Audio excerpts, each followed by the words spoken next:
출애굽기 12장을 펴보세요. 출애굽기 12장은 유월절장입니다. 죄인을 구속하는 구속에 대한 그림책입니다.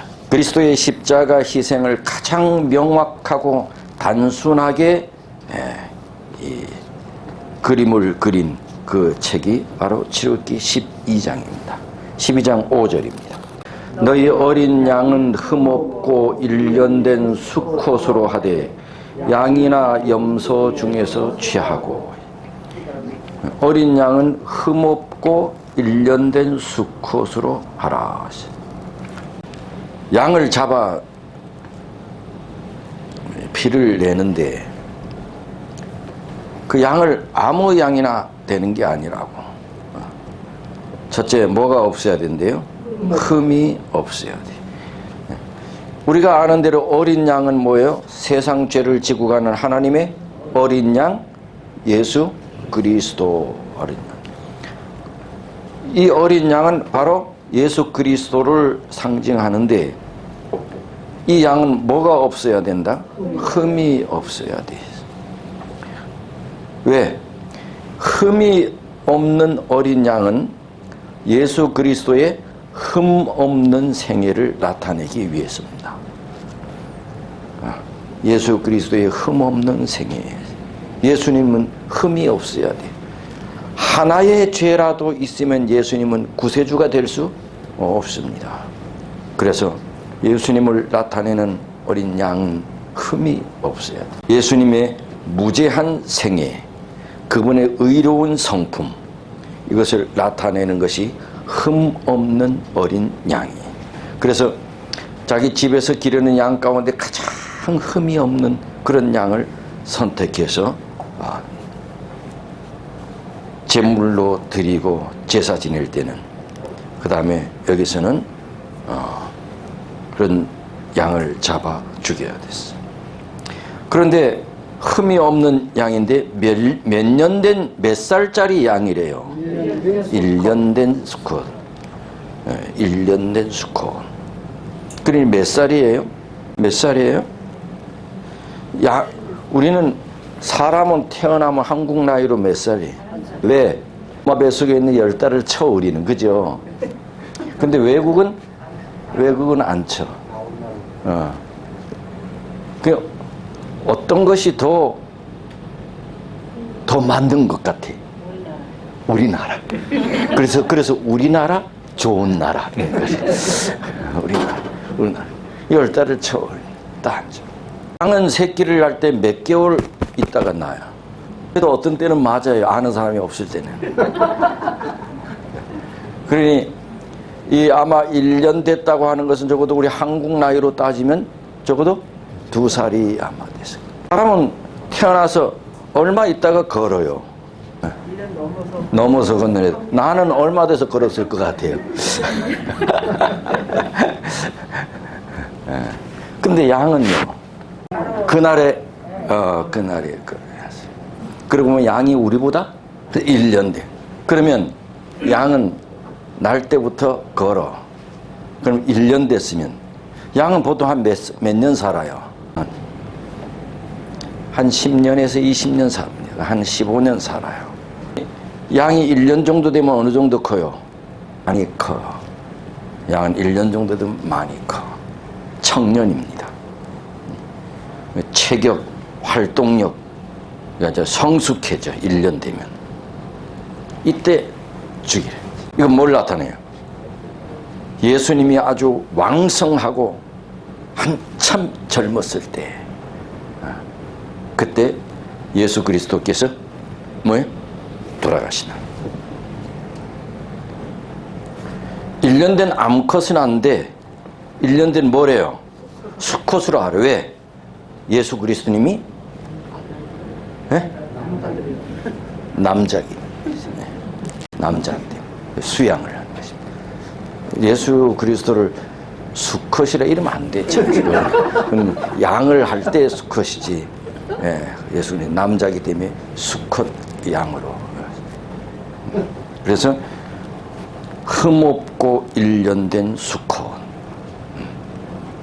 그래서 흠이 없어야 1년 되고 수컷, 이 모든 것이 다 누구에 대한 예표예요? 예수 그리스도에 대한 예표예요. 6절 보십시오. 이달 14일까지 간직하였다가 해질 때 이스라엘 회중이 그 양을 잡고 그 피로 양을 먹을 집문 좌우 설주와 인방에 바르고 그 양을 잡고 그 피를, 그러니 양을 잡고 그 피를 했으니 그 양을 뭐 하라는 거예요? 죽이라는 거죠. 그런데 언제 죽이라? 14일에. 그러니 여기 이제 6절에 보니 이달 14일까지 뭐 했다가 간직한. 그러니 양을 죽일 바로 잡아다가 죽이는 것이 아니고 흠없고 흠없는 1년 된 수컷을 선택해 가지고 그를 미리 뭐? 묶거나. 그러다가 시간이 딱 되면 뭐? 잡아 죽이는 거지. 죄인이 구원을 얻기 위해서는 그때의 10번째 재앙 때에 이스라엘 백성들이 애굽 사람이든지 구원을 얻기 위해서는 흠이 없는 1년 된 수컷 어린 양을 고르기만 해서는 안 된다. 고르기만 해서는 안 돼. 그 어린 양을 골랐으면 반드시 피를 흘리고 뭐 해야 했어? 죽여야 했어. 그 양은 죽어야만 했어. 양을 딱 이제 선별은 누가 죽여요? 어쩔 때 누가 죽여요? 네? 그 집에 가장이 죽어. 그 집에 가장이 죽어. 그러니 죄인을 구원하는 것은 예수님의 순결한 생애만 가지고는 죄인을 구원할 수가 없어요. 물론 예수님은 순결한 생애여야 해. 왜? 흠없는 어린 양이니까. 그런데 그것만으로는 예수께서 죄인을 구원하실 수가 없어. 흠없는 그 어린 양이 뭐 해야 돼? 죽어야 돼. 죽어야 돼. 죄인이 구원을 얻는 것은 그리스도의 순결한 생애뿐만 아니라 예수님의 십자가의 죽음을 통하여 죄인이 구원을 얻게 돼 있어요. 요한 1서 1장을 한번 봐보세요. 요한 1서 1장. 요한 1서 1장 7절.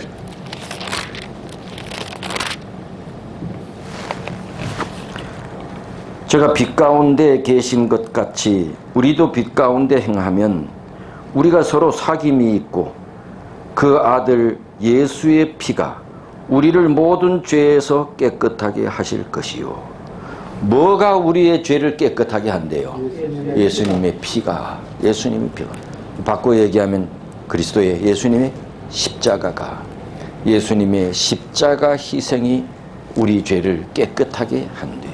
그래서 예수님이 십자가에 달려 돌아가시지 않으면 그분이 33년 동안 흠이 없는 거룩한 삶을 사셨어도 그분은 우리의 구주가 될 수가 없습니다. 네, 십자가의 피로 구원함을 받게 되어 있어요. 그럼 계시록 1장 5절에 어느 분 읽어보세요. 계시록 1장 5절. 충성되는 증인으로 죽은 자들 가운데서 먼저 나시고 땅의 임금들의 머리가 되신 예수 그리스도로 말미암아 은혜와 평강이 너에게 있기를 원하노라. 우리를 사랑하사 그의 피로 우리 죄에서 우리를 해방하시고, 우리를 사랑하사 우리 죄에서 무엇이 해방시켜줬대요? 그의 피. 그의 피가.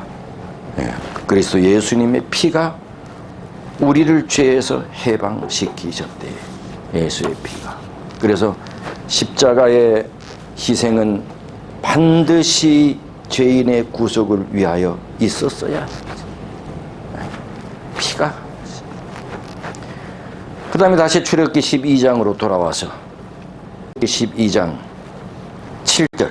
자, 그 피로 양을 먹을 집 문 좌우 설주와 인방에 바르고 22절. 너희는 우슬초 묶음을 취하여 그릇에 담은 피에 적셔 그 피를 문 인방과 좌우 설주에 뿌리고 아침까지 한 사람도 자기 집 문 밖에 나가지 말라. 양을 죽이면 그 피를 어디에 바르라고?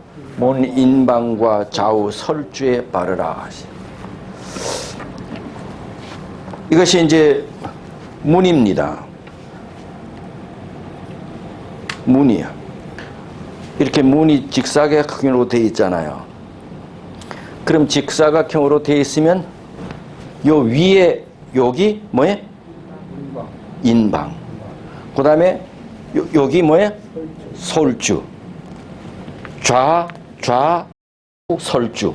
좌우 설주. 이것이 인방. 좌우 설주. 문 인방. 문틀 위쪽을 인방. 좌우 설주. 그 다음에 문지방. 문지방은 뭐예요? 밑에. 그러니 문의 네 테두리가 다 문지방, 좌우 설주, 인방. 여기 다 바르라. 여러분 요 인방, 설주, 문지방 이게 다 피를 바르라. 이 뭐를 나타내는가? 이 예수님의 십자가를 나타냈어. 문인방의 피. 가시관을 쓰신 예수님의 머리 위치에 좌우 설주의 피를 바르라. 못 박힌 좌우, 예수님의 못 박힌 좌우 손을 상징했어. 문지방의 피를 바르라. 예수님의 못 박힌 두 발을 했어. 그래서 문지방, 좌우 설주, 문인방, 이것은 바로 예수 그리스도의 십자가를 나타내는 것입니다. 여러분, 요한복음에 보면은 예수님은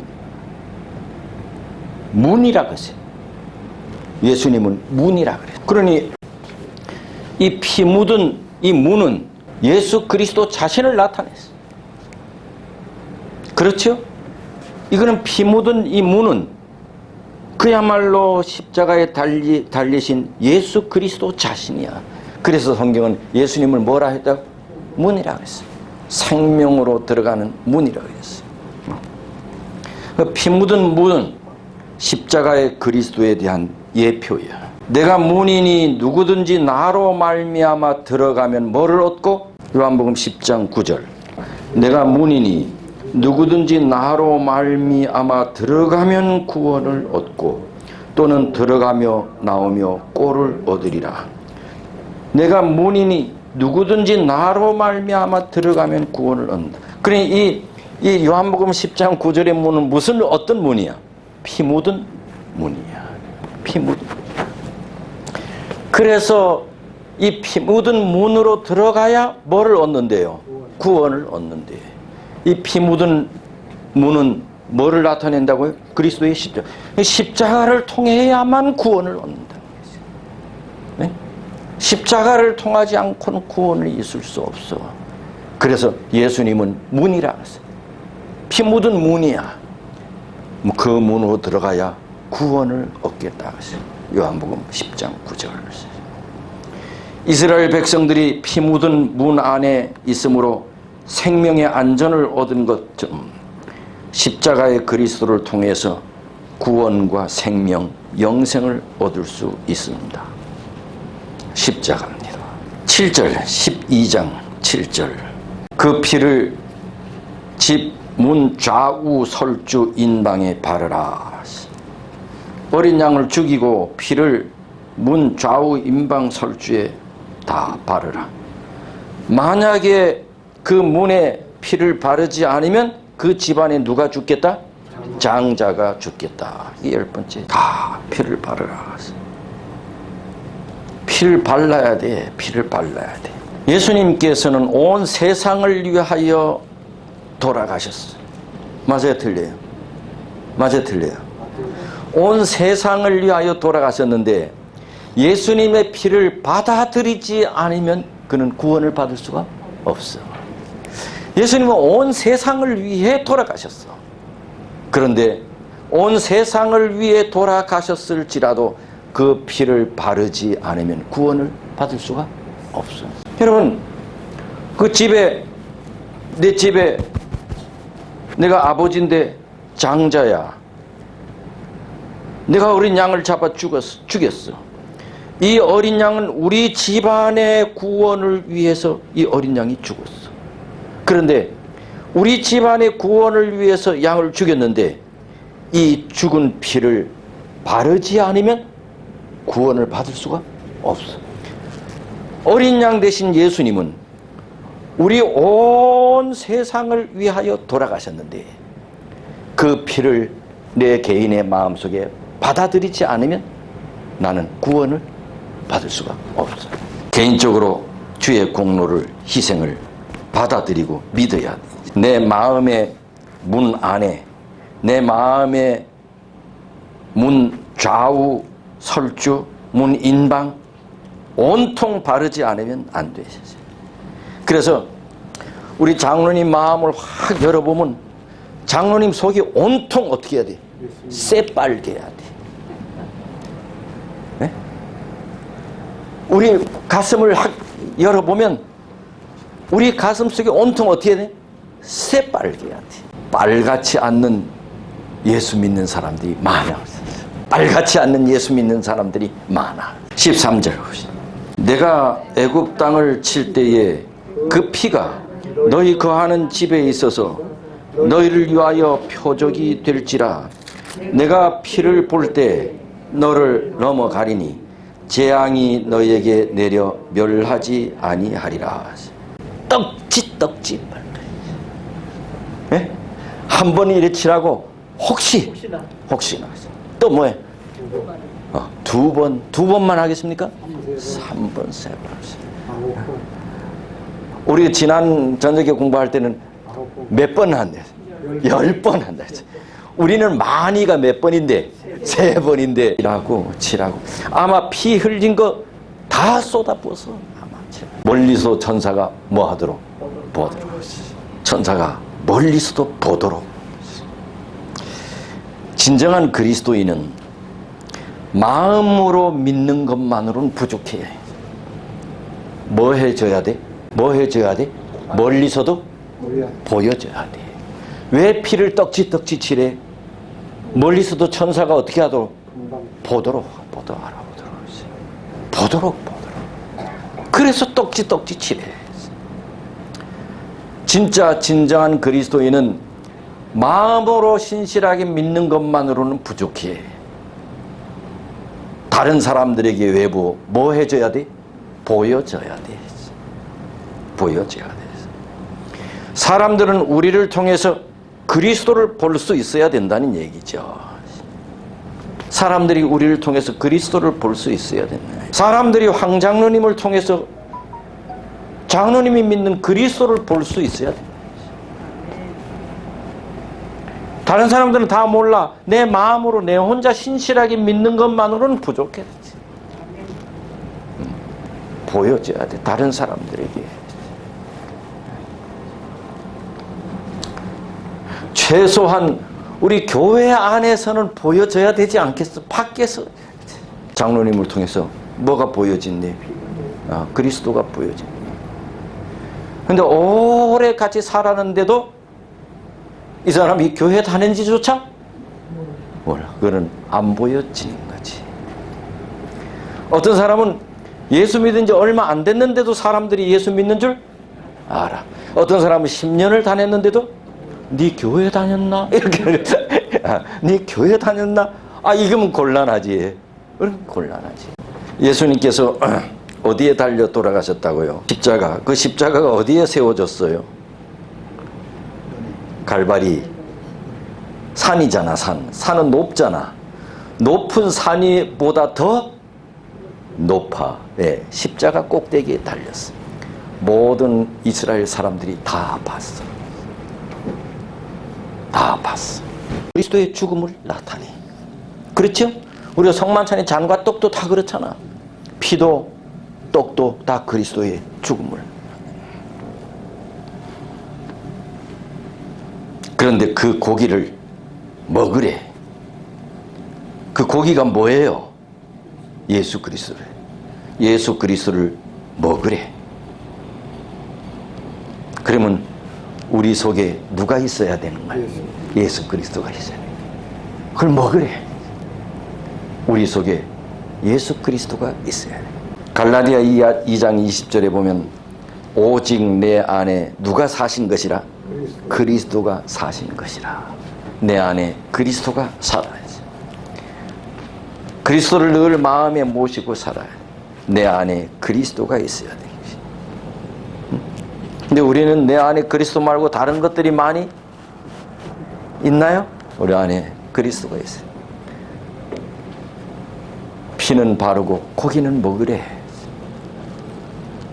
예수 그리스도와 내 안에 있어야 됩니다. 여러분, 내 안에 예수님이 살아계시면 내가 많이 바뀌어지겠죠. 장로님 어떻게 생각해요? 내 안에 예수님이 살아계시면 바뀌어질까 안 바뀔까? 우리가 예수님 많이 안 닮는 것은 내 안에 예수님이 살아계시지 않기 때문에. 내 안에 예수님이. 그런데 여기 보니 뭐하고 함께 먹으래? 쓴나물과 무교병을 같이 먹으래. 쓴나물. 무교병은 뭐예요? 누룩 없는 떡을. 쓴나물, 누룩 없는 거 다 뭐를 상징해? 죄를 나타내는 거예요. 집에 뭐가 없어야 된다는 거예요? 죄가 없어야 된다. 그럼 우리가 죄인이 죄가 없을 수가 있나요? 죄인이 어떻게 하면 죄가 없어져요? 죄를 통회해야 돼. 죄를 통회하고 회개하면 죄가 없어져. 쓴나물과 함께 무교병을 먹으라는 얘기는 우리가 하나님 앞에 회개하고 통회함으로 우리의 죄를 없이 하네. 부조와 선지자 3권 278쪽에 그리스도께로부터 영적 능력과 영향을 받고자 하는 사람에게서 죄가 일소돼야 한다. 하나님의 능력을 받기 위해서는 우리 속에 뭐가 없어져야 된대? 죄가 없어져야 된대. 이제 마지막 결론입니다. 6월절 어린 양의 희생은 원형 대신 세상 죄를 지고 가는 하나님의 어린 양 누구를 나타낸다? 예수 그리스도를 나타낸다. 모든 하나님의 명령을 인정하기만 해서는 안 돼. 그래, 그러면 죽지 않겠지. 그렇게만 해서는 안 된다. 뭐 해야 되나? 순종해야 된다. 순종해야 된다. 하나님께서 말씀하신 걸 다 순종해야 된다. 구원을 얻기 위해서는 해야 할 일이 바로 뭐라고? 순종이라고. 우리가 구원을 얻기 위해서 해야 할 일이 순종이라고. 출애굽기에서 예수 그리스도의 희생 십자가를 가장 잘 나타내 주는 장이 있다면 어디라고요? 출애굽기 12장. 창세기는 22장. 어떻게 그렇게 잘 아세요? 출애굽기 12장. 뭔 얘기예요? 6월절 요리냐. 하늘 아버지, 오늘 또 출애굽기 12장을 통해서 우리로 하여금 예수님을 보게 해 주셔서 감사합니다. 주님을 만나게 해 주셔서 감사합니다. 주의 음성을 또 들을 수 있게 해 주셔서 감사합니다. 우리에게 말씀해 주신 주의 말씀을 우리의 삶에 늘 순종하며 살도록 하나님 인도해 주옵소서. 거룩한 안식일 이 한 날 동안 주께서 우리와 함께 하시고 우리가 주님과 함께하는 그 아름답고 행복하고 거룩한 안식일 되게 해 주옵소서. 이 교회를 출입하는 모든 성도들 이 한날에 치유가 있게 하시고 행복이 있게 하시고 기쁨이 있게 해 주옵소서. 예수님 이름으로 기도합니다. 아멘.